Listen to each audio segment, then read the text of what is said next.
So, నేనొక BTech గ్రాడ్యుయేట్‌ని. Electronics and communication engineering నుంచి వచ్చాను. సో, నేను మీకు లైనక్స్ స్టార్ట్ చేద్దాం అనుకుంటున్నాను యూట్యూబ్ క్లాసెస్ అన్నవి. సో, మీకు ఆ డౌట్ రావచ్చు. సో, మీరెందుకు లైనక్స్ ఎంచుకున్నారు అనేసి. సో, నేను నా హార్డ్ నా హార్డ్‌వేర్ వైపు వెళ్దాము అనుకుంటే లైనక్స్ అనేది చాలా ఇంపార్టెంట్. సో, హార్డ్‌వేర్ వైపున లైనక్స్ అనేది చాలా ఇంపార్టెంట్. ఈ లైనక్స్ కన్ఫర్మ్‌గా యూజ్ అవుతది బ్రో ఎక్కడైనా. సో, అందుకని నేను సెపరేట్‌గా నేను కోర్సెస్‌లోకెళ్ళే ముందు నేను సెపరేట్‌గా లైనక్స్ కోర్స్ తీసుకొని నాకు కావాల్సింది ఇప్పుడు నేను చేస్తున్నాను. సో, మీకు డౌట్ రావచ్చు. సో, వీఎల్ఎస్ఐ వైపైన ఎంబెడెడ్ సిస్టమ్ లైనక్స్ ఏం యూజ్ ఉంటది అనేసి. బట్ నిజం చెప్తున్నప్పుడు లైనక్స్ మీకు రాకపోతే వీఎల్ఎస్ఐ గాని, ఎంబెడెడ్ సిస్టమ్ గాని, సాఫ్ట్‌వేర్ వైపు మీరు నెట్వర్క్ అడ్మినిస్ట్రేటర్ గాని, లైనక్స్ అడ్మినిస్ట్రేటర్ గాని, లేకపోతే క్లౌడ్ గాని మీరు ఏది చేద్దాం అనుకున్నా యూజ్‌లెస్ అన్నమాట. సో, అసల టైమ్ వేస్ట్ అని చెప్తా డైరెక్ట్‌గా. అసలు ఏముండదు. సో, లైనక్స్ మీద మీరు గ్రిప్ తెచ్చుకుంటే మీకు మిగతావన్నీ కొంచెం సింపుల్ అవుతాయన్నమాట. మీరు అనొచ్చు ప్రోగ్రామింగ్ వైపు వెళ్తున్నాను కదా! నాకు లైనక్స్ ఎందుకు యూజ్ అవుతది అనేసి. నువ్వు ప్రోగ్రామింగే చేస్తావు. బట్ నీకంటూ ఒక సెపరేటెడ్ ల్యాప్‌టాప్ ఇస్తారు కంపెనీ వాళ్ళు. సో, నీకొక సర్వర్ సో, నీ కంపెనీకి ల్యాప్‌టాప్ ఇచ్చినప్పుడు నీకు యాక్సెస్ ఉంటాయి. సో, ఇవి మాత్రమే యాక్సెస్ ఉంటాయి. కొన్ని యాక్సెస్ రిస్ట్రిక్షన్స్ ఉంటాయి. సో, నీకొక సర్వర్ ఉంటది. సో, సర్వర్‌లోని నీకు ఎవరో ఒక నెట్వర్క్ అడ్మినిస్ట్రేటర్ ఆర్ ఒక సిస్టమ్ అడ్మినిస్ట్రేటర్ నీకొక సర్వర్స్ నీకు కావాల్సినవన్నీ నీకు పంపిస్తాడు. నీకొక స్టోరేజెస్ గాని and next thing was hard discs గాని ఏం కావాలన్నా నీకు పంపిస్తాడు. సో, అప్పుడు నువ్వు దాని మీద నీకిచ్చిన సర్వర్ మీద అదే ఓఎస్ మీద నువ్వు అప్లికేషన్ డౌన్‌లోడ్ చేసుకొని నీకు కావాల్సిన ప్రోగ్రామ్స్ నువ్వప్పుడు రాసుకుంటావు. సో, కంపల్సరీగా నీకు ల్యాప్‌టాప్ రన్ అవ్వాలంటే ముందు కావాల్సింది ఓఎస్ఎస్. సో, నువ్వు అవి బేసిక్. సో, అవి తెలియకుండా నేను చేసేస్తాను. నేను డైరెక్ట్ ప్రోగ్రామింగ్‌కెళ్ళిపోతాను అంటే కొంచెం ఇబ్బందవుతది. సో, నేను చెప్పేదేంటంటే ఇవి ఒకసారి ట్రై చేయండి. అంత కష్టంగా ఏముండవు. సో, ప్రోగ్రామింగ్ నేర్చుకున్నానంటే చాలా సింపుల్ యాక్చువల్‌గా. So, Linux introduction. లైనక్స్ అంటే నథింగ్ బ్రో. ఫ్రేమ్‌వర్క్. లైనక్స్ అనేది ఒక ఆపరేటింగ్ సిస్టమ్. సో, ప్రతి ఒక్కరి దగ్గర ల్యాప్‌టాప్స్ ఉంటాయి. ల్యాప్‌టాప్స్‌లోనేంటి ఒక ఆపరేటింగ్ సిస్టమ్ ఉంటది. మ్యాక్స్ నాకు తెలిసినంత వరకు అందరి ల్యాప్‌టాప్స్‌లో ఉండేది విండోస్ ఆపరేటింగ్ సిస్టమ్. ఎందుకు విండోస్ యూజ్ చేస్తామంటే మనకి గ్రాఫికల్ యూజర్ ఇంటర్ఫేస్ కావాలి. ఎందుకు? మనం చూస్తే మనకు ఐడెంటిఫై అయ్యి దాని ద్వారా స్టూడెంట్స్‌కి లేకపోతే ప్రొఫెషనల్స్‌కి కొంచెం హెల్ప్‌ఫుల్ అవుతది అనేసి. బట్ కంపెనీస్‌లో అలా ఉండదు కదా! కంపెనీస్‌లోని ఏంటి కమాండ్ లైన్ ఇంటర్ఫేస్ యూజ్ చేస్తారు. ఎందుకంటే సెక్యూరిటీ పర్పసెస్‌కి గట్టా. సో, కంపెనీస్‌లో మాక్సిమం యూజ్ చేసే ఆపరేటింగ్ సిస్టమ్ అనేది లైనక్స్. సో, మీకు లైనక్స్ ఎంత వస్తే మీ కంపెనీలోని అంత డెప్త్ మీకుంటదనమాట. అంత వాల్యూ ఉంటది. సో, ఏ ప్రాబ్లమ్ అయినా మీరు సాల్వ్ చేసుకునేలా ఉంటదనమాట. సో, మీ సిస్టమ్‌లో ఒకవేళ ఏ ప్రాబ్లమ్ వచ్చినా మీకు చాలా యూజ్‌ఫుల్ ఉంటది లైనక్స్ అనేది. సో, ఈ సెక్యూరిటీ పర్పస్ చాలా సెక్యూరిటీ మెయిన్‌గా మనం లైనక్స్ యూజ్ చేసేది సెక్యూరిటీ పర్పస్‌కి. విండోస్‌లో సెక్యూరిటీ ఉండదా అంటే ఉంటది. బట్ ఎందుకు అంటే అది గ్రాఫికల్ యూజర్ ఇంటర్ఫేస్. సో, మనకన్నీ అంత క్లియర్‌గా కనిపిస్తాయి. సో, అంత ప్రాబ్లమ్ ఏమి ఉండదు ఎవరికీ. బట్ లైనక్స్‌లో బ్లాక్ స్క్రీన్ అన్నమాట. సో, మీకిప్పుడు చూపిస్తాను వెయిట్. సార్ మీకు బ్లాక్ స్క్రీన్ ఉంది అంటే మీకేమర్థమవుతది? మీకు కంపల్సరీగా కమాండ్స్ వస్తేనే మీరు దాన్ని యాక్సెస్ చేయగలరు. లేదంటే మీరు యాక్సెస్ చేయలేరు. సో, ఇలాగ ఇలా డైరెక్ట్‌గా ఉన్నదాన్ని ఈ బ్లాక్ స్క్రీన్ ఉన్నదాన్ని లైనక్స్ ఆపరేటింగ్ సిస్టమ్ అంటారు. మన విండోస్ ఆపరేటింగ్ సిస్టమ్ ఏంటి? డైరెక్ట్ మనకి యాప్స్ నెక్స్ట్ వన్ డ్రైవ్ అని డైరెక్ట్ చూపిస్తుంది. బట్ మనకి Linux operating system computer on చేయగానే మనకి ఇది తప్ప ఏం చూపించదు. మనం కమాండ్స్ ఇచ్చి రన్ చేసుకోవాలి. అర్థమైంది అనుకుంటున్నాను మీకు. సో, అసలు ఆపరేటింగ్ సిస్టమ్ అంటే ఏంటో చూద్దాం. ఆపరేటింగ్ సిస్టమ్ అంటే ఏంటి? కలెక్షన్ ఆఫ్ ప్రోగ్రామ్స్ అన్నమాట. So, collection of programs which is used to operate the which is used for coordinates the operation between computer hardware and software resources.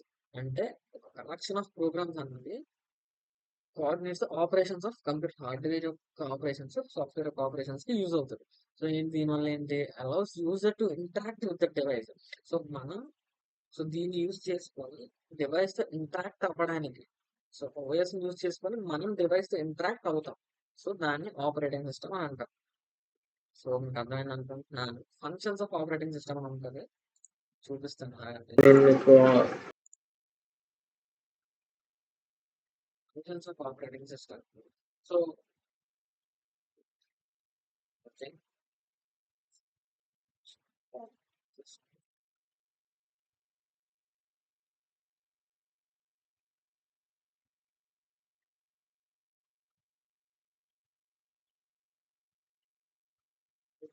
Sorry, కొంచెం network issues check చేయలేదు.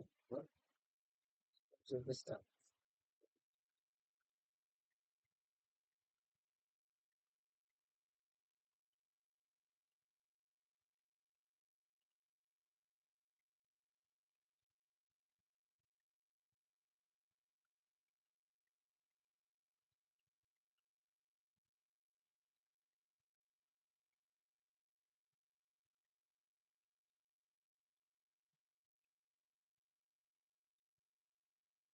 So అది open అయ్యే లోపు మీకు core concepts చెప్తాను. Right, ఇంతలో నేను core concepts explain చేస్తాను. So core concepts of Linux ఏం లేదు. లైనక్స్ అనేది ఓపెన్ సోర్స్. ఎందుకు అంటే లైనక్స్ అనేది డైరెక్ట్ డౌన్లోడ్ చేసుకొని యూజ్ చేసుకోవచ్చు. అది ఫ్రీ ఆఫ్ కాస్ట్. సో మనం ఎంత అమౌంట్ పే చేస్తేనే యూజ్ చేస్తాం అలాంటిదంటే ఏం లేదండి. డైరెక్ట్ యూజ్ చేసుకోవచ్చు. డైరెక్ట్ డౌన్లోడ్ చేసుకుని డైరెక్ట్ యూజ్ చేసుకోవచ్చు కాబట్టి లైనక్స్ ఓపెన్ సోర్స్. ఇది మెయిన్ చాలా గుర్తుంచుకోండి. ఎందుకంటే heart of operating system kernel. Kernel is nothing but heart of operating system. ఇదిగోండి the core of operating system or the heart of operating system. Managing the hardware resources ని అది manage చేసుకొని and provide platform. మనకు ఒక platform provide చేస్తుంది other softwares. So అది kernel అంటే. Operating system అంటే మీకు ఇందాక చెప్పాను, ఈ complete system that manage computer hardware and software resources allowing users to interact with the device. So users ని ఇంటరాక్ట్ చేయడానికి యూజ్ చేసేది ఆపరేటింగ్ సిస్టమ్. సో మనకి డిఫరెంట్ టైప్ ఆఫ్ వర్షన్స్ ఉన్నాయండి లైనక్స్ లో. ఇట్స్ మేబీ లైనక్స్ అవ్వచ్చు, యుబంటు అవ్వచ్చు, Fedora అవ్వచ్చు, Debian అవ్వచ్చు, లైనక్స్ మింట్ అవ్వచ్చు. ఇంకా చాలా డిఫరెంట్ ఉంటాయి. సో ఇప్పుడు నేను మీకు ఎక్స్ప్లెయిన్ చేసేది ఆర్హెచ్సి లైనక్స్, యుబంటు అయితే కాదు. సో సరే, చూడండి. మీకు ఇందాక నేను చెప్పినట్టు ఫంక్షన్స్ ఆఫ్ ఆపరేటింగ్ సిస్టమ్ అన్నా కదా. So right,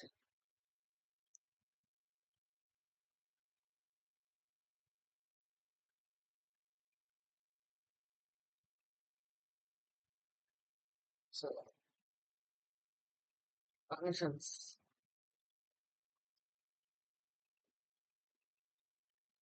so OS, functions of OS bro, process management. ఇది ఎక్కడ చెప్పరు మ్యాక్సిమం. ప్రాసెస్ మేనేజ్మెంట్ అంటే ఏం లేదు బ్రో. జస్ట్ ఇప్పుడు నేను ఒక something command prompt, something chrome open లో ఉంది. నాకు క్రోమ్ ఓపెన్ లో ఉంది కదా. సో దీనికి బ్యాక్గ్రౌండ్ లోని టాస్క్ మేనేజర్ లో టాస్క్ మేనేజర్ ఓపెన్ చేయండి. సో ఇది చూడండి, చూడండి క్రోమ్ ఓపెన్ లో ఉంది. సో బ్యాక్గ్రౌండ్ రన్ అయ్యే ప్రాసెసెస్. సో ప్రాసెస్ మేనేజ్మెంట్ అంటే background ground running process explains about the background running process. ఇది సేమ్ విండోస్ లో అయినా సేమ్, మనకి లైనక్స్ అయినా సేమ్. బట్ మనకి విండోస్ లో అడ్వాంటేజ్ టాస్క్ మేనేజర్ అని టైప్ చేయగానే నెక్స్ట్ మనకి ఇలా ఓపెన్ అవుతుంది. సో ఇవ్వండి. సో ఇక్కడ మనకి CPU, memory, disc, network, so ఇవన్నీ షో చేస్తుంది. సో ఇప్పుడు మనకి ఇది ప్రాసెస్ లో ఉంది. సో సో మనకి అది ఎక్స్ప్లెయిన్ చేస్తుంది. And next thing was the memory management. నేను ఇప్పుడు చూపించినట్టు ఎంత మెమరీ యూజ్ చేశాం. So describes about the memory usage. ఇప్పుడు మనం నేను చెప్పినట్టే మనకి మెమరీ యూసేజ్ ఎంత అని చెప్పేది memory management. And IO management అంటారు. సో ఐఓ మేనేజ్మెంట్ అంటే ఏం కాదండి, జస్ట్ మనం ఇప్పుడు కీబోర్డ్స్ యూజ్ చేస్తాం, లేకపోతే సెపరేట్ గా మౌసెస్ యూజ్ చేస్తాం, సో పెన్ డ్రైవ్స్ యూజ్ చేస్తాం. సో ఇవన్నీ ఇన్పుట్ అవుట్పుట్ మేనేజ్మెంట్ కింద వస్తాయి. సో ఇది ఫంక్షన్స్ ఆఫ్ ఓఎస్. సో మీకు ఎక్కడ చెప్తారో లేదో నాకు తెలీదు. బట్ నాకు తెలిసినంత వరకు నాకు తెలిసి మొత్తం మీకు ఎక్స్ప్లెయిన్ చేద్దాం అనుకుంటున్నాను. సో అందుకని నేనైతే ఏది స్కిప్ చేయాలి అని అనుకోవట్లేదండి. సో నాకు తెలిసినంత వరకు మీకు అన్ని చెప్తున్నాను. కెర్నల్ కెర్నల్ గురించి ఇప్పుడు ఎక్స్ప్లెయిన్ చేస్తాను. యాక్చువల్గా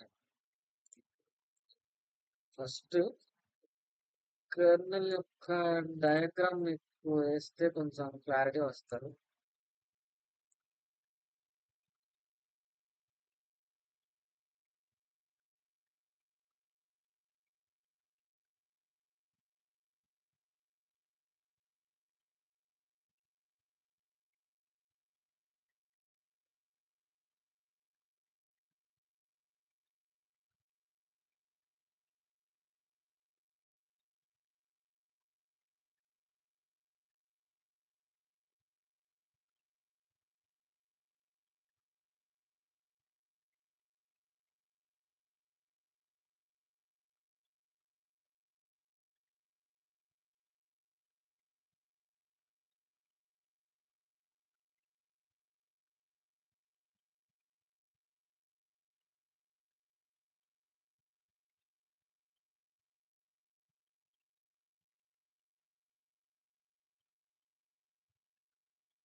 సో ఇవి software application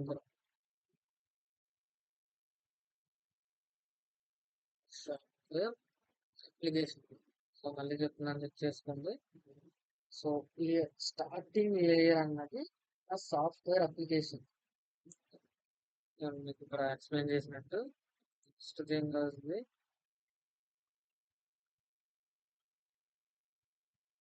software application.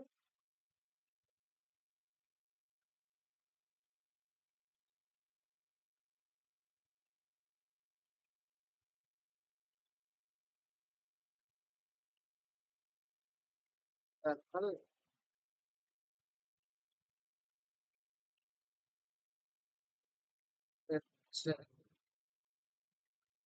Architecture. So మీకు కనిపిస్తుంది ఫస్ట్ లైన్ మొత్తం మా సాఫ్ట్వేర్ యొక్క application. So okay, and next thing వస్తే ఇది ఏమంటారు అంటే షెల్. షెల్ అంటే డౌట్ రావచ్చు, షెల్ అసలు ఏమి చదువుతుంది, షెల్ అంటే ఏంటంటే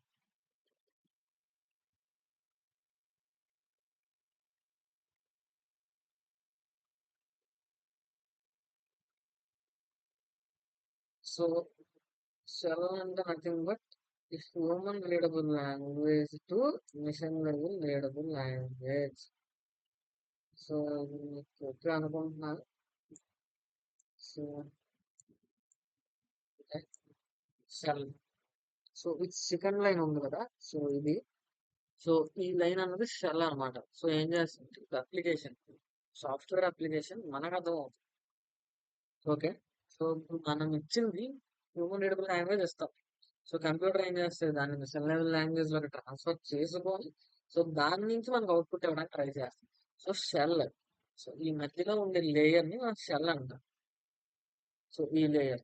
సో ఈ షెల్ అన్న లేయర్ ఏం చేస్తుంది అంటే interfaces between the human to machine level language. So అది మీకు అర్థమైంది అనుకుంటున్నాను. అండ్ నెక్స్ట్ వచ్చి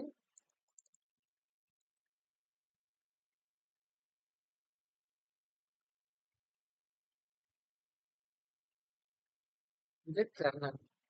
ఇది ఇందాక చెప్పినట్టు హార్ట్ ఆఫ్ ఓఎస్. సో అది కెర్నల్ హార్ట్ ఆఫ్ ఓఎస్ అంటారు దాన్ని. సో మీకు క్లియర్ గా చెప్తాను ఆగండి. సో ఇది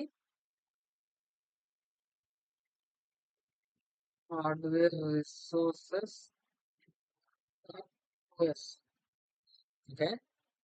సో ఈ కర్నల్ అంటే ఏంటి? సో సాఫ్ట్వేర్ అప్లికేషన్ చేసాం. సాఫ్ట్వేర్ అప్లికేషన్ కి మనకి ఏంటి కావాలి, సాఫ్ట్వేర్ అప్లికేషన్ అప్లై చేసి అవుట్పుట్ చూడాలి. సో ఏంటి సాఫ్ట్వేర్ అప్లికేషన్ ముందు OS లోకి వెళ్ళి మన ప్రాసెస్ అన్నది అవ్వాలి కదా. సో సో ఈ కర్నల్ అన్నది ఎలా చేస్తే మేనేజ్ కంప్యూటర్ హార్డ్వేర్ రిసోర్సెస్, మనం ఇందాక చూసినట్టు కంప్యూటర్ హార్డ్వేర్ రిసోర్సెస్ మేనేజ్ చేసుకొని and provide platform. Platform provide చేస్తుంది అదర్ సాఫ్ట్వేర్స్. అదర్ సాఫ్ట్వేర్స్ కి ప్లాట్ఫామ్ ప్రొవైడ్ చేస్తుంది. So kernel. సో కెర్నల్ లేకపోతే అసలు ఆపరేటింగ్ సిస్టమ్ యూజ్ అవ్వదు, వర్క్ అవ్వదు. సో అందుకే 10 సార్లు చెప్తున్నాను. Kernel is an heart of operating system అని మీకు అర్థమైంది అనుకుంటున్నాను. నెక్స్ట్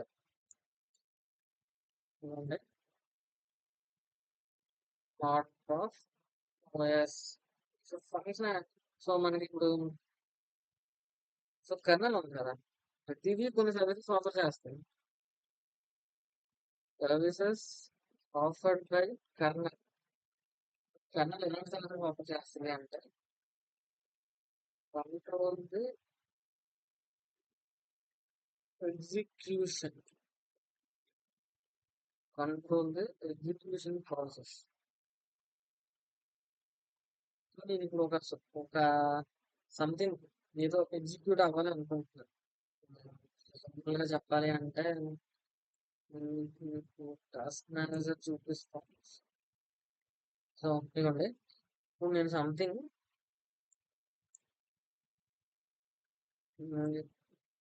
ఒక ప్రాసెస్ ఎగ్జిక్యూట్ అవ్వాలి అనుకుంటున్నాను. సో దాన్ని కంట్రోల్ చేసుకుంటాను. సో ఇప్పుడు నేను టాస్క్ మేనేజర్ ఓపెన్ చేస్తే టాస్క్ మేనేజర్ వర్క్ అవుతున్నట్టు, సో సంథింగ్ అలా. Next time schedule.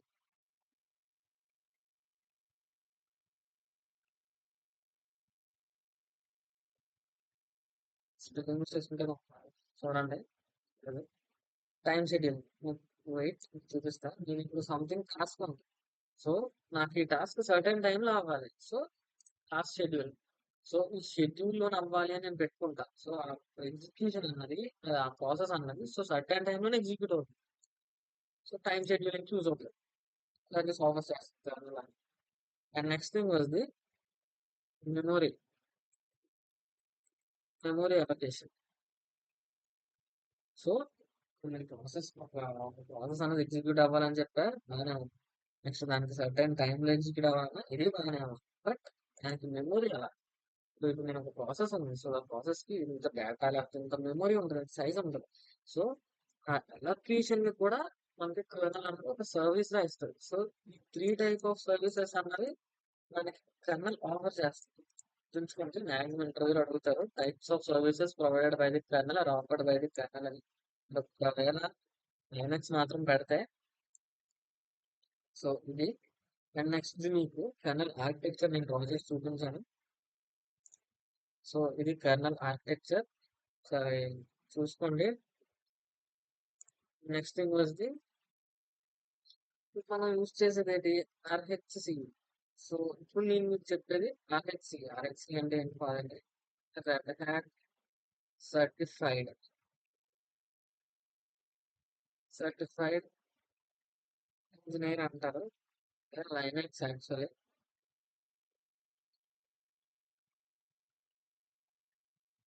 సో ఇది లైనక్స్, బేసిక్ లైనక్స్ మనం నేర్చుకునేది. లేదు నేను ఓన్లీ లైనక్స్ లోనే అడ్వాన్స్మెంట్ కి వెళ్ళిపోతాను, నేను ఓన్లీ లైనక్స్ లోనే నా ఫ్యూచర్ ని చూసుకుంటాను, లైనక్స్ లో నాకు అడ్వాన్స్మెంట్ టూల్స్ కావాలి అంటే ఇప్పుడు మనం నేర్చుకునేది ఆర్హెచ్సిఎస్ అండి. So main this is important for basic understanding and commands. If you want to settle our future in Linux only, in our system administration or our system engineer, so then we need to study RxCS. So please refer it. So ఇప్పుడు నేనైతే అంత depth గా వెళ్ళాలనుకోలేదు. So నేను ఆర్ఎక్స్ఈ మాత్రమే మీకు explain చేస్తాను. So ఇప్పుడు మనం కెర్నల్ యూజ్ చేస్తాం. ఇది మీకు బయట ఎక్కడ చెప్తారు లేదో నాకు తెలియదు, బట్ నేను ట్రై చేస్తాను. సో కెర్నల్ యూజ్ చేసాం. సో కెర్నల్ కంటే ఒక నేమ్ ఉంటుంది. మనం యూజ్ చేసే name of the colonel is RHEL6 as Vim Linux. Vim Linux అంటాం. సో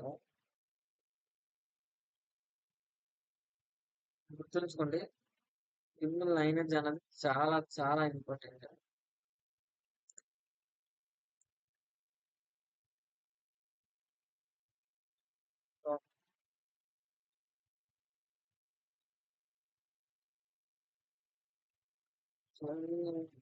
బట్ లేదు, but okay.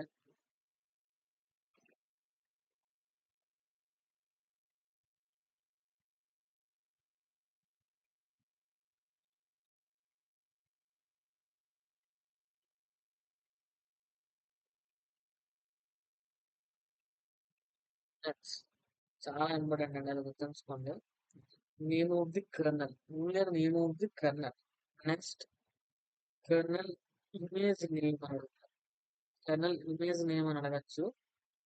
Colonel image name అయితే మీకు ఇది ఎక్కడ చెప్పరు మాక్సిమం. మీకు అంటే మాక్సిమం అవి బయటకు రానివ్వరు, బట్ నేను చెప్పడానికి ట్రై చేస్తున్నాను. సో చూడండి, Linux in it RD colonel image name was. So image ఇప్పుడు కర్నల్ అంటే నేను చెప్పావు కదా, సో కర్నల్ ఇమేజ్ అంటే ఏంటి ఇప్పుడు అని అడగచ్చు మీరు. సో ఇప్పుడు మనం లైనక్స్ అనేది ఇన్స్టాల్ చేసుకొని యూజ్ చేస్తాం బ్రో. లైనక్స్ ఎలా ఇన్స్టాల్ చేసుకుంటాం, ఇప్పుడు అక్కడ డౌన్లోడ్ చేసుకొని ఇన్స్టాల్ చేసుకొని యూజ్ చేస్తాం.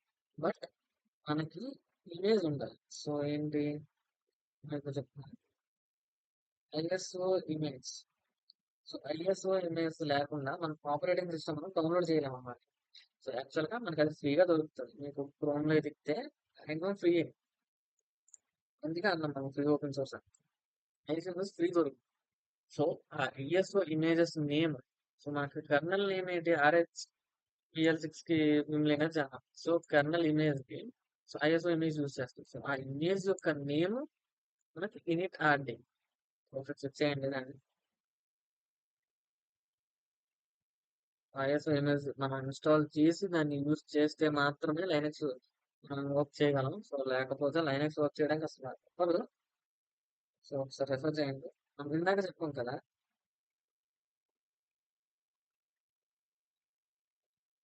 షెల్. షెల్ అంటే ఏమనుకున్నాం ఇందాక, యాక్చువల్గా acts as interface between the human readable language and machine level language. So Linux లో డిఫాల్ట్ షెల్ ఉంటుంది. సో డిఫాల్ట్ షెల్ ఏంటంటే slash bin slash dash. So ఇది లైనక్స్ ఒక డిఫాల్ట్ షెల్ అన్నమాట. సో ఇది కంపల్సరీ గుర్తుంచుకోండి, లేకపోతే చాలా కష్టం. అండ్ నెక్స్ట్ వచ్చి default installer Anaconda dot KS config file. So మనం లైనక్స్ ఇన్స్టాల్ చేయగానే బై డిఫాల్ట్ గా ఈ లైనక్స్ ఇన్స్టాలర్ నేమ్ అన్నది, డిఫాల్ట్ ఇన్స్టాలర్ నేమ్ అన్నది Anaconda dot KS config. So ఇది వెరీ వెరీ ఇంపార్టెంట్ అన్నమాట. సో మాక్సిమం ఇంటర్వ్యూస్ లో ఏం అడుగుతారంటే ఈ ఫోర్ కంపల్సరీ అడుగుతారండి, చెక్ చేయండి. ఏమనంటే నేమ్ ఇంట్లో అడుగుతారు. సో కెర్నల్ నేమ్ కి మీరు చెప్పాల్సిన answer vmlinuz. Okay, kernel image యొక్క నేమ్, మీరు ఐఎస్ఓ ఇమేజ్ యూజ్ చేస్తారు. సో ఆ కెర్నల్ ఇమేజ్ యొక్క నేమ్ అడిగే ఛాన్సెస్ ఉన్నాయి. సో అప్పుడు మీరు చెప్పాల్సింది ఇనిట్ ఆర్డి. నెక్స్ట్ కర్నల్ లో డిఫాల్ట్ షెల్. సో లైనక్స్ లో డిఫాల్ట్ షెల్ ఏంటి అంటే slash bin slash dash. So మనం మార్చాలి అంటే షెల్స్ మార్చొచ్చు, బట్ డిఫాల్ట్ గా ఉన్నది మాత్రం ఇది. మీరు గుర్తుంచుకోవాలి, ఇది కంపల్సరీగా. ఓకే, నెక్స్ట్ లైనక్స్ ఇన్స్టాల్ చేసిన తర్వాత ఇన్స్టాల్ చేయడానికి డిఫాల్ట్ ఇన్స్టాలర్ మీరు యూజ్ చేశారు. లైనక్స్ డిఫాల్ట్ ఇన్స్టాలర్ ఏంటి అసలు, anaconda dot KS configuration file. ఇవి ఇవి మీరు గుర్తుంచుకుంటే మాక్సిమం ఇప్పుడు చెప్పిన ఇంట్రడక్షన్ నుంచి అయితే ఇవి తప్ప మీకు ఇంటర్వ్యూస్ లో అయితే బయటికి వెళ్ళవు. అడిగితే కర్నల్ అంటే ఏంటి, అండ్ నెక్స్ట్ షెల్ అడుగుతారండి, అండ్ నెక్స్ట్ ఆర్హెచ్సి ఇన్ఫార్మ్ అడుగుతారు మీకు. Next name of the kernel, kernel image name, default shell, default. So ఇది తప్ప మీకు ఇప్పుడు నేను ఇచ్చిన ఇంట్రడక్షన్ నుంచి బయటకు వెళ్ళారు. సో చెప్పిన మీరు అనుకోవచ్చు, సో ఇప్పుడు నేను లైనక్స్ నేర్చుకుంటే నాకు పెద్ద చదివాను అనేసి.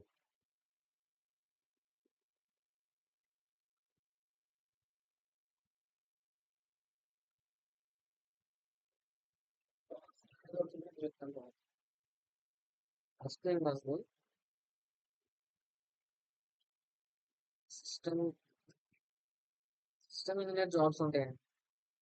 ఈ బేసిక్ స్టార్టింగ్ ప్యాకేజ్ 4 టు 8 అయితే 10 నెలకి. ఇది next network engineer and admin. So network admin కి మనకి లైనక్స్ తో పాటు సిసిఎన్ఏ కూడా కావాలి. బట్ మనకి సీసీఎన్ఏ రావాలంటే ముందు మనకి విండోస్ రావాలి, లైనక్స్ రావాలి. సో అందుకని నేను చెప్పాను. సో లైనక్స్ కంపల్సరీ ఉండాలి. సో దీనికైతే 4.5 మాక్సిమం 11 ఎల్పి వరకు మీరు వెళ్ళే ఛాన్సెస్ ఉంది.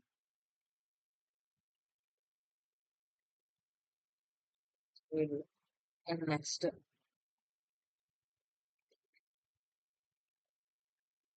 System admin. సిస్టమ్ అడ్మిన్ మీరు అవ్వచ్చు. సో సిస్టమ్ అడ్మిన్ అయితే మీకు 5 to 12 వచ్చే ఛాన్సెస్ ఉన్నాయి. Next DevOps. డెవాప్స్కి వెళ్తే అప్ టు 14 ఎల్పి వరకు మీకు ఛాన్సెస్ ఉంటుంది. డెవాప్స్కి వెళ్ళాలన్నా మీకు లైనక్స్ రావాలి. అండ్ నెక్స్ట్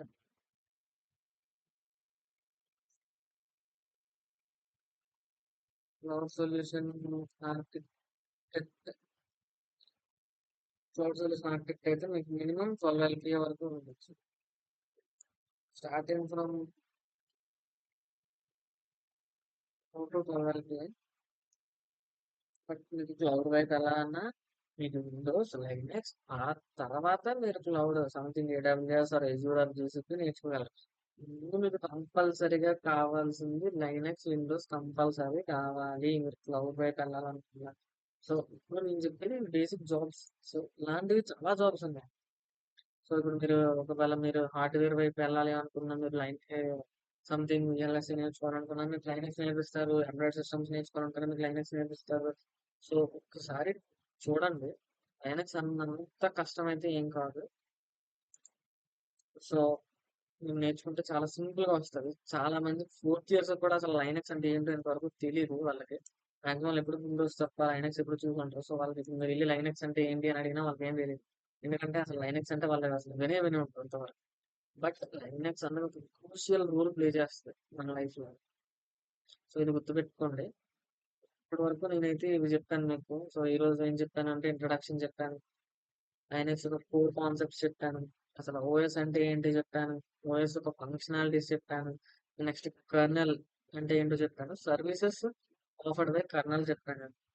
నెక్స్ట్ మీకు నేర్పిస్తుంది ఆర్హెచ్సిఈ. So okay. సో ఇప్పుడు కర్నల్ ఆర్కిటెక్చర్ చెప్తాను మీకు. ఇది ఒక కర్నల్ ఆర్కిటెక్చర్. ఇది కర్నల్ ఆర్కిటెక్చర్ చెప్పాను. అండ్ నెక్స్ట్ మనం ఏ కర్నల్ యూజ్ చేస్తున్నాం, కర్నల్ యొక్క నేమ్ ఏంటి, కర్నల్ ఇమేజ్ నేమ్ ఏంటి, అండ్ నెక్స్ట్ డిఫాల్ట్ షెల్ ఏమి ఉంటుంది లైనక్స్ లో, డిఫాల్ట్ ఇన్స్టాల్ యూజ్ చేస్తున్నాం లైనక్స్ లో. సో ఇవన్నీ నేను మీకు ఇప్పుడైతే చెప్పాను. సో ఇది కర్నల్ ఆర్కిటెక్చర్ వరకు. నెక్స్ట్ మీకు ఒకటి డౌట్ ఉండొచ్చు, నేను లైనక్స్ నేర్చుకుంటాను అంటే జాబ్స్ ఏం రావచ్చు. సో అందుకే నేను జాబ్స్ గురించి కూడా ఎక్స్ప్లెయిన్ చేస్తాను. సో మీరు లైనక్స్ నేర్చుకోవడం వల్ల సో డిసడ్వాంటేజెస్ అయితే ఏం లేవు బ్రో. అడ్వాంటేజెస్ ఏంటంటే మీ స్కిల్ పెరుగుతుంది. మీకు స్కిల్ అయితే కంపల్సరీ పెరుగుతుంది. ఎందుకు అంటే అసలు మీకు కమాండ్స్ ఉంటాయి. అంత ప్రోగ్రామింగ్ లాగా అంత కష్టపడి చేయాల్సిన అంత అవసరం లేదు. ఎందుకంటే only command line interface. So మీకు కమాండ్స్ ఉంటాయి. మీరు జస్ట్ ఒక కమాండ్ యూజ్ చేసుకొని సో మీ సిస్టమ్ ప్రాబ్లం వచ్చినప్పుడు మీరు చేసుకోగలరు. ఒక సిస్టమ్ అడ్మిన్ గా జాయిన్ అయితే మీరు ఒకవేళ ఐటీ వైపు వెళ్ళినా, సైబర్ సెక్యూరిటీ వైపు వెళ్ళినా, ప్రతి ఒక్క వైపు వెళ్ళినా, సైబర్ సైబర్ సెక్యూరిటీ వైపు వెళ్ళినా మీకు లైనక్స్ ఉంటుంది. సో దాన్ని ఏంటంటే కలి లైనక్స్. సో ఇప్పుడు కలి లైనక్స్ అంటుంది. కలి లైనక్స్ అని నార్మల్ లైనక్స్ అని సేమ్ కమాండ్స్ ఉంటుంది. సేమ్ కమాండ్స్ ఉంటాయి. సో ఒకసారి చూడండి. నేను 30 days క్లాస్ చెప్దాం అనుకుంటున్నాను. సో 30 days లో మీకు లైనక్స్ కంపల్సరీ అర్థమయ్యాలని నేను చెప్తాను. సో నాకు తెలిసినంత వరకు ఏ ఒక్క పాయింట్ కూడా మిస్ అవ్వకుండా, బయట వాళ్ళు ఏం చెప్తారో నాకు తెలియదు. బట్ నేను చెప్పింది ఫుల్ ఫ్లెడ్జ్డ్ గా మీకు అర్థమయ్యేలా చెప్దామని అయితే డిసైడ్ అయ్యాను. So thank you.